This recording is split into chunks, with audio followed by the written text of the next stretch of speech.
My name is Dr. Marta Maria Torres, all four names. That's just how we do in Puerto Rico and in Mexico. So I use all four names. I'm a doctor of education, learning and organizational change. So a lot of transformational work is really where I live, but I also have a master's in art education and museum studies. So a lot of the work that I do currently is centered independently outside of what I call my day job. I create curriculum and lesson planning and teacher training for the Dallas Arboretum most recently. Before that, I was with Dallas Truth Racial Healing and Transformation, doing racial justice and social justice work, which it has to be a calling, and it is. So in my independent outside of work life, I am dedicated to studying and research and history of the people who were here first in the history of everyone involved, because there is such a thing as concurrent histories. Two things can be true and two things can be parallel and happen at the same time, a lot like what happened here at Fair Park. So we acknowledge that we are in the land of the Caddo, the Wichita, the Comanche, and over 12,000 tribes that stewarded this land for over 12,000 years. And we also acknowledge that this area particularly was built on the stolen labor of stolen Black and African enslaved people who were brought here and forcibly removed from their homes. So it's just to center us into the history of where we are. Fair Park, when you sit here, it's beautiful. It feels serene. You can hear the trees. You can hear behind me is the lagoon. But the story of Fair Park isn't as Pinteresque as this looks, right? Like picturesque as this looks like right here, right now. It's actually convoluted. It's steeped in racism issues. It's steeped in trying to tell the narrative or the story of the city of Dallas and the state of Texas through a very particular lens. And that's the story that we grew up with. That's the history that we learn in schools. I am not Dallas native. I'm Texan born. I was born in Central Texas, in Fort Hood in Killeen, Texas.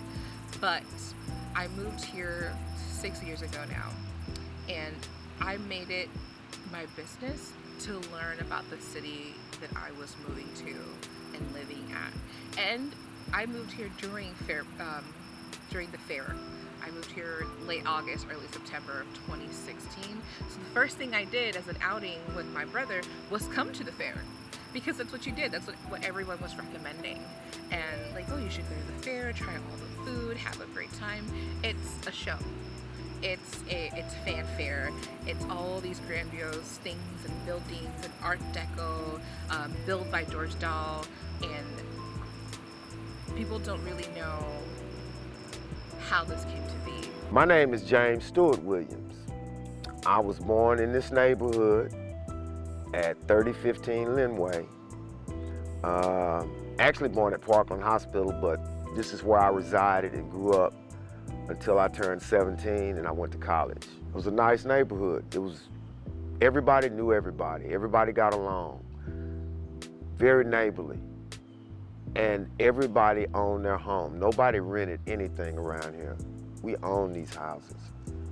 There were a lot of people that were working class individuals, and they may have been garbage men, they may have been valets, they may have been butlers, they may have been, just janitors.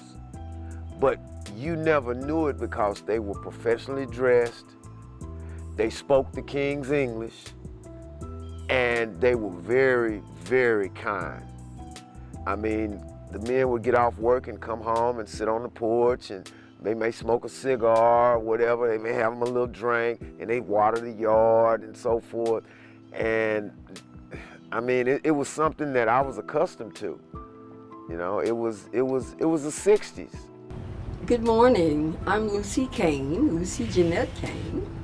And I've lived in Dallas for the past 75 years. My birthday is August 27th, so I'll be 75.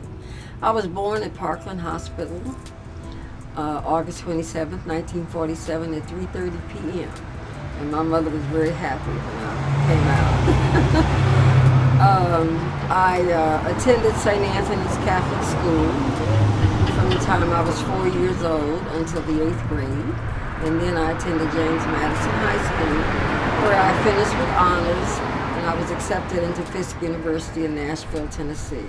My family has probably been in South Dallas for the last, I'll say, 80 years.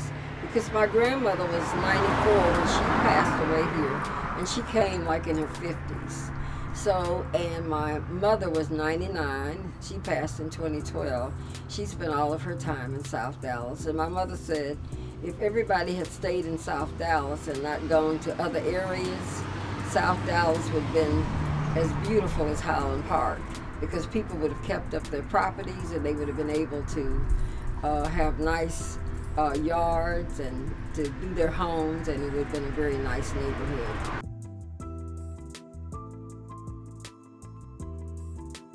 And yeah, they had colored folks day. That's what they called it.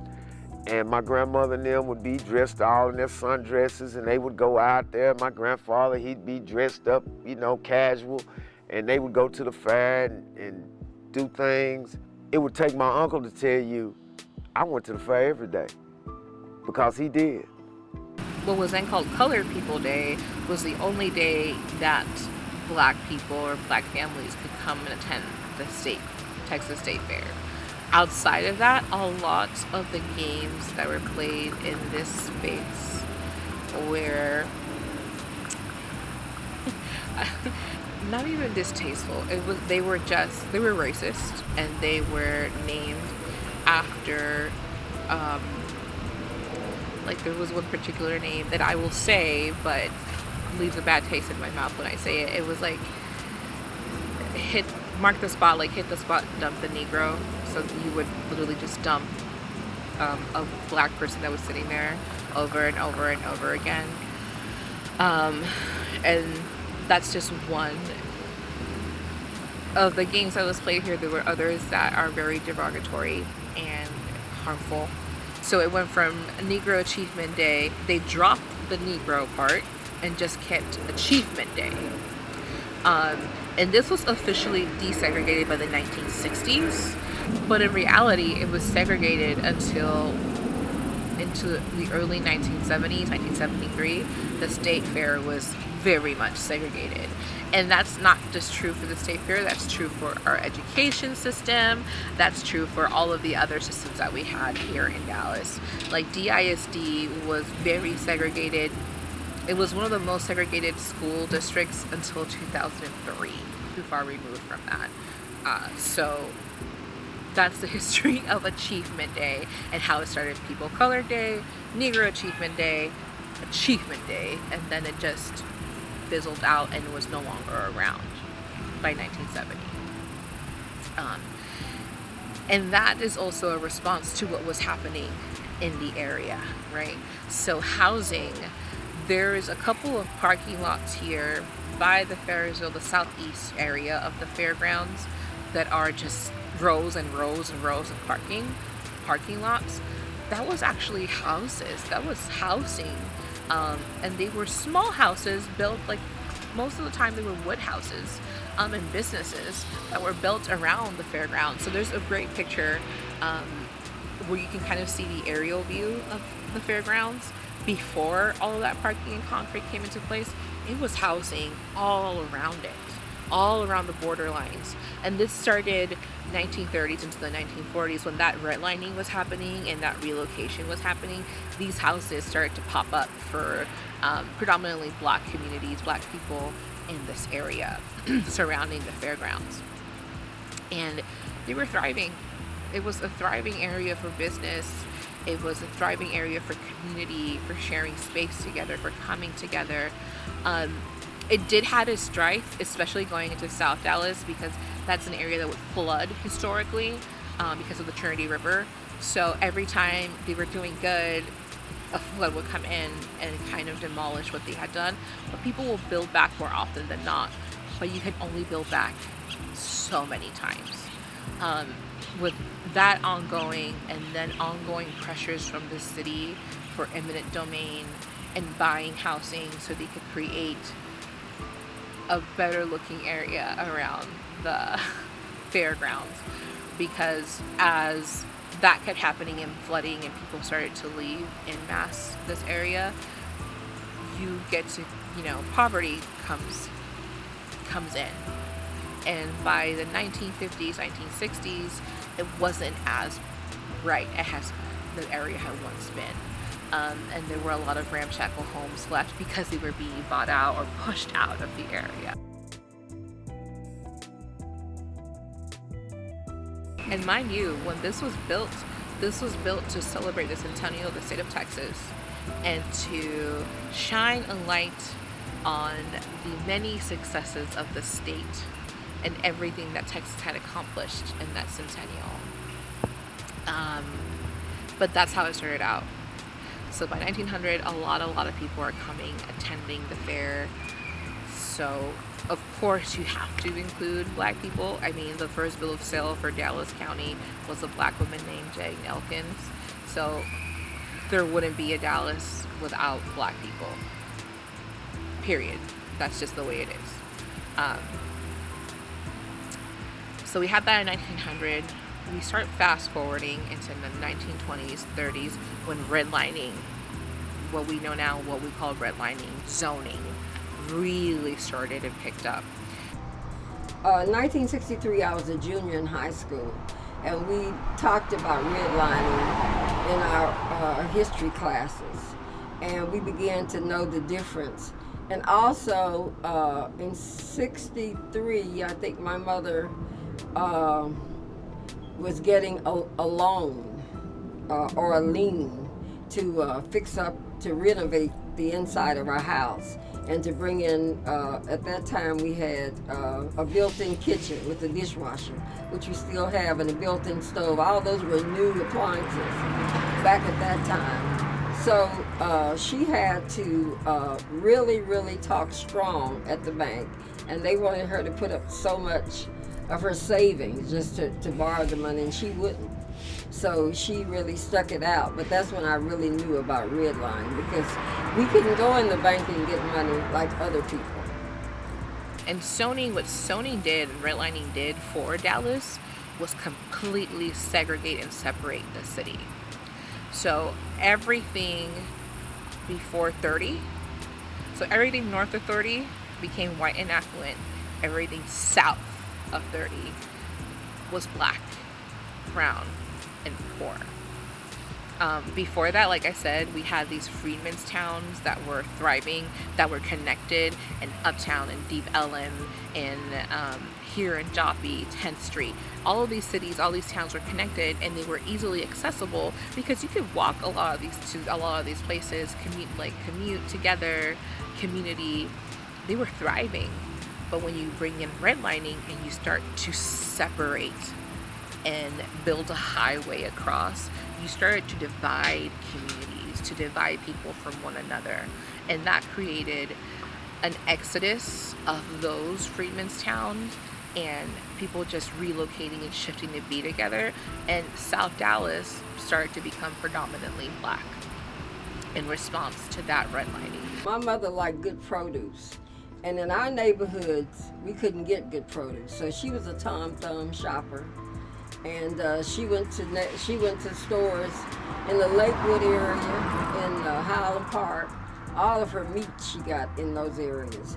Because in the neighborhood store, they just didn't have the facility and they didn't have the clientele to get the kind of name brand things that my mother cooked with. And she was an excellent cook. So I was always out of the neighborhood at the cleaners. Zenith Cleaners is where we took our clothes, and then Fishburne's when Zenith closed. And she always wanted quality. And if you want quality, you got to go outside the neighborhood. You can kind of still tell today when you drive, like when you pass 30, the landscape looks really different. There's food scarcity, there's health scarcity, there's housing scarcity. Like, there's no grocery stores this way. When you drive this way, there's really no grocery stores, there's no hospitals, nothing has been built in this area, and that was very intentional. And that was the purpose of the redlining of this city, was to further separate and build areas that were desirable and areas were undesirable. So they had like a really cute little color system where green was, yes, build here, yellow was, you can still do it, but it's becoming problematic, and then you go all the way to redlining. And in those red areas, oh no, too many people of color, we don't want to build there. And if we do, we're going to gouge them with the mortgages, we're going to gouge them with the banking system, we're going to gouge, not create food scarcity, not build anything in that area on purpose. And that was still an issue until recently. I think there was a recent meeting in 2021 around redlining and addressing the effects of it to this day in Dallas.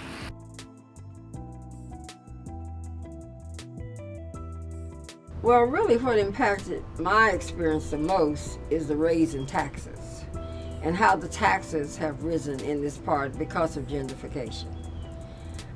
Before gentrification, the taxes over here were reasonable. People could pay $500 to $700 a year, some $200.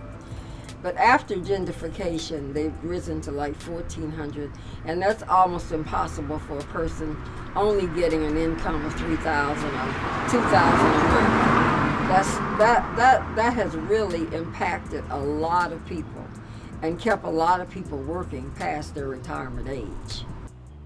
Future shock. Future shock. Culture shock. I mean, third world country. That's what it's like. Third world country. Yeah, it is. Because we can be sitting here and you see the gentleman in the car. Or you might look up and see a girl walking naked down the street because she's on drugs. I mean, you didn't see that back when I was a kid. You didn't have to cover the kids' eyes. But now, nothing surprises me. And there were a lot of ramshackle homes left because they were being bought out or pushed out of the area. But there were people who were fighting really, really hard to stay in their homes that they have worked their entire lives for, to own and have in this area. Families, and their names are hard to track down because a lot of the press coverage that happened in this time, it was really well covered by a lot of the newspapers in the area back then. But what was covered was more of the other side of, oh, you know, we're trying to build parking lots and eminent domain is coming, but the names of the families weren't really well tracked. You had to really get deep into it to know who was being displaced. But by, the late 1960s, early 1970s, there was only like maybe a dozen homes left surrounding the fairgrounds. People who had really held out to stay in their homes because the people houses were being bought by eminent domain were only being paid 66 to 76 cents a square foot for their homes. Sometimes it was 10 times less than what they have bought their homes for, to be relocated and to be, left out in the wind. And if you got $1 per square foot for your home, you were better off than everyone else had been. And that's sad and tragic, and that's what happened in the fairgrounds in this area. So once the last bit of those houses were bought out, they were raised over and poured concrete over it to create more parking spaces for the Texas State Fair. And the only reason that truly happened was when people were coming to the fair from all over the state. It was a blight to see a house that were impoverished. It made people feel bad because that wasn't the image they were trying to present of Texas. That's not innovation, right? And what's ironic and sad about that is this is a situation that had been created by the city, by lack of infrastructure, by lack of housing, by lack of funds, by lack of everything in this area. So the response to that to raze it to the ground and cover it with concrete. So it was no longer a blight or made people feel uncomfortable when they were coming to the Texas State Fair.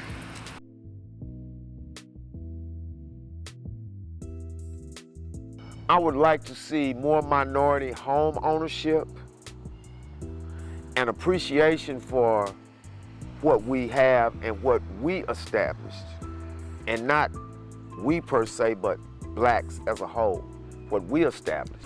And we were healthy, and children got out. So I want to see more beautiful parks, nice places for our children to go where they can, get fresh air and enjoy what life is all about, nature, and get off of these computers sometimes. I think they need to get out more and get into the elements. What makes me proud to be from South Dallas?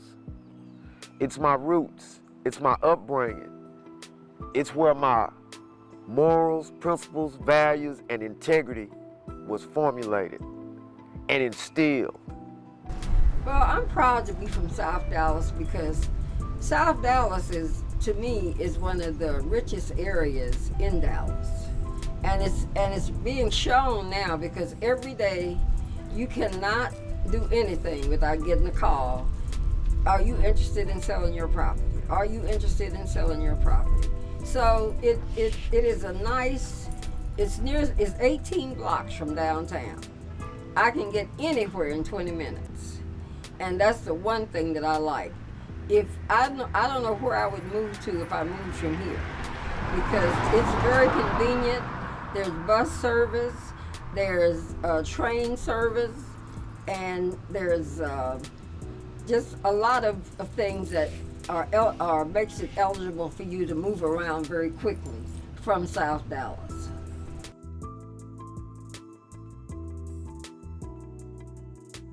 Information to change, to create actual change, to dismantle these systems, we first have to understand the system that we operate under, to acknowledge that systemic racism is the issue at hand. And people bulk or back off at using the word racism because it's uncomfortable, it's ugly, we don't want to talk about that. But the way we are systematically disoriented in this country, in Dallas, is mind-boggling. And it's just because that's the way the whole history of the U.S. has been built, right? There are levels of racism. Institutionalized racism and systemic racism is the most insidious because it's the one we're more used to. When you are outwardly racist and you have an experience, you can name it and you know it and you see it.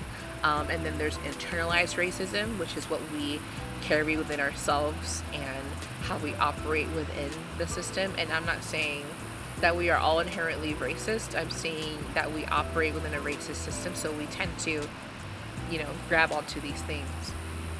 And that's when you add prejudice and fear and you add power, that's when you gain racism.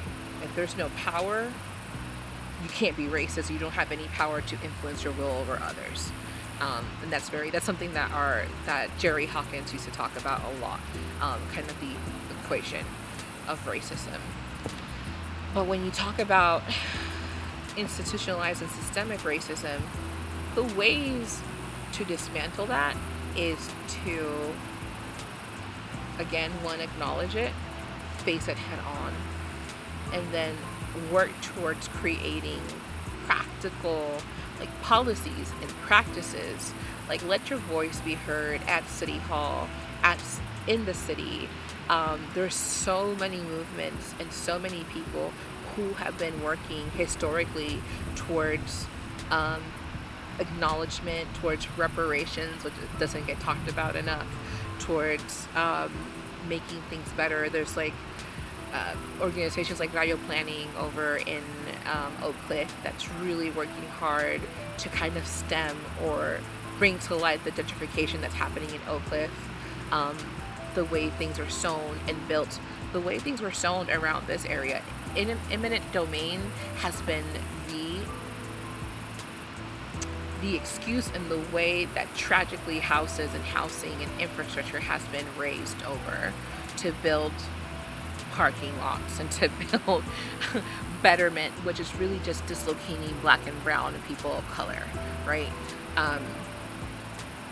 And the way to go about combating that is having these conversations first, learning about the history of where you are, and then when I know it's boring, going to City Hall, reading these mandates, what laws are being passed, voting. I know it's not the historic, heroic thing we want to do to make change, but it's actually what's going to accomplish change. It's us using our voices to fight back, not just fight back, establish as, hey, we're here, and you are only in power because we have put you there. We forget that. We get complacent and comfortable. Again, it's the system that we're built into. So this is not old history. This happened yesterday. We have people who are alive today who were there and present. Let's honor them by hearing their stories, learning from their stories, and